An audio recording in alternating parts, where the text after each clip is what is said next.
طور پہ ہے کہ غیب کے خزانوں کی کنجیاں اللہ ہی کے پاس ہیں. اور وہ پھر کہے گا کہ دیکھو جو میں کہہ رہا ہوں قرآن میں ہے. آپ کے مولانا صاحب کہتے ہیں حضور غیب جانتے ہیں, حضور کی عطا سے صحابہ بھی غیب جانتے ہیں, اولیاء بھی غیب جانتے ہیں, اور حضور کے بارے میں تو کہتے ہیں بے شمار غیوب جانتے ہیں. دیکھو قرآن میں ہے اللہ کے سوا کوئی غیب نہیں جانتا. آپ کہیں گے بات تو صحیح ہے, یہ قرآن میرے سامنے ہے, صاف صاف ہے کہ اللہ کے علاوہ تو کسی کو غیب نہیں معلوم. غیب کے خزانوں کی کنجیاں اللہ کے دست قدرت میں ہیں. امام صاحب تو جمعہ میں بیان کرتے ہیں حضور غیب جانتے ہیں, صحابہ غیب جانتے ہیں, اولیاء غیب جانتے ہیں. تو میں قرآن مانوں یا مولانا صاحب کی بات مانوں؟ لہذا مولانا صاحب کی بات غلط ہے, قرآن کی بات صحیح ہے. ہلاکت اسی طرح آتی ہے اور ہلاک کرنے والے آپ کو اسی طرح ہلاک کرتے ہیں. کاش یہی آیت جا کر کے امام صاحب کو دکھاتے. حضرت جمعہ میں آپ نے کہا تھا حضور پاک صاحب الاولاد غیب جانتے ہیں, اولیاء کرام غیب جانتے ہیں. غوث اعظم کو اللہ تعالیٰ نے رسول پاک کے صدقے میں غیب کا علم عطا فرمایا ہے کہ دیکھو میرے پاس پارہ نمبر 7 کی آیت موجود ہے, پارہ نمبر 12 ہے, وَلَا أَقُولُ لَكُمْ عِنْدِي خَزَائِنُ اللَّهِ وَلَا أَعْلَمُ الْغَيْبَ موجود ہے. اور آپ بیان میں یہ بات کہہ رہے ہو, قرآن تو کچھ اور کہہ رہا ہے, آپ تو کچھ اور کہہ رہے ہو.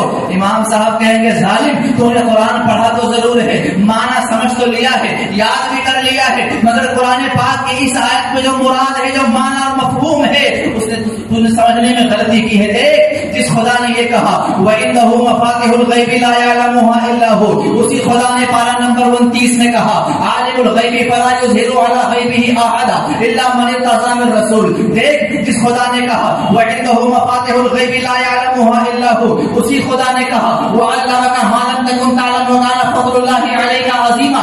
دیکھ جس خدا نے کہا وَلَا أَقُولُ لَكُمْ عِندِي خَزَائِنُ اللَّهِ وَلَا أَعْلَمُ الْغَيْبَ, اسی خدا نے فرمایا وَمَا هُوَ عَلَى الْغَيْبِ بِضَنِينٍ. جس خدا نے فرمایا وَعِندَهُ مَفَاتِحُ الْغَيْبِ لَا يَعْلَمُهَا إِلَّا هُوَ, اسی خدا نے فرمایا الرحمن علم القرآن خلق الانسان علمه البیان.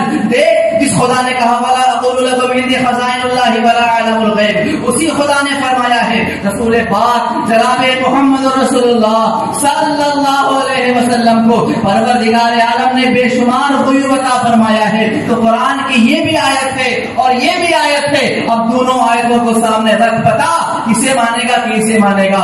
اہل سنت تو دونوں کو مانتے ہیں.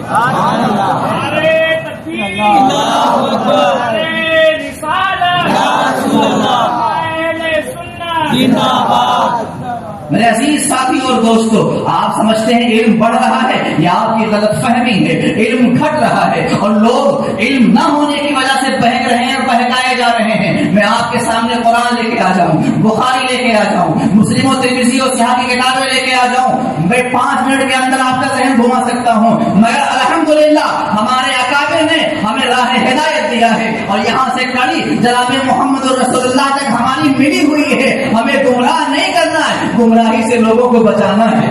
ہمیں یہ بتانا ہے کہ اس مقدس قرآن میں کیا ہے, ہمیں یہ بتانا ہے مشکلات کیا ہیں, مبہمات کیا ہیں, اور آیات محکمات کیا ہیں, آیات متشابہات کیا ہیں. ہمیں یہ بتانا ہے مقطعات کسے کہتے ہیں, ہمیں یہ بتانا ہے احکام کیسے اخذ کیے جاتے ہیں, ہمیں یہ بتانا ہے کہ قرآن کریم کے اندر قصص بھی ہیں, ہمیں یہ بتانا ہے قرآن کریم کے اندر خبر بھی ہے, ہمیں یہ بتانا ہے قرآن کریم میں علوم و مال کا خزانہ موجود ہے کہ جو تمہیں ٹھگ ہے نا شہد دکھا کے زہر پلا رہا ہے, وہ کہتا ہے قرآن میں یہ ہے, قرآن میں یہ ہے, اور آپ نے ایک آیت دیکھی مگر قرآن کی دوسری آیت نہ دیکھی تو آپ کو دھوکہ ہوگا, آپ سے غلطی ہوگی. کیسے؟ قرآن پاک دیکھو وَإِذْ قُلْنَا لِلْمَلَائِكَةِ اسْجُدُوا لِآدَمَ فَسَجَدُوا إِلَّا إِبْلِيسَ. اللہ نے فرمایا آدم کے لیے سجدہ کرو, فَسَجَدُوا, سب جھک گئے, إِلَّا إِبْلِيسَ. کس سے کہا تھا سجدہ کرنے کے لیے؟ وَإِذْ قُلْنَا لِلْمَلَائِكَةِ اسْجُدُوا, ملائکہ سے کہا تھا.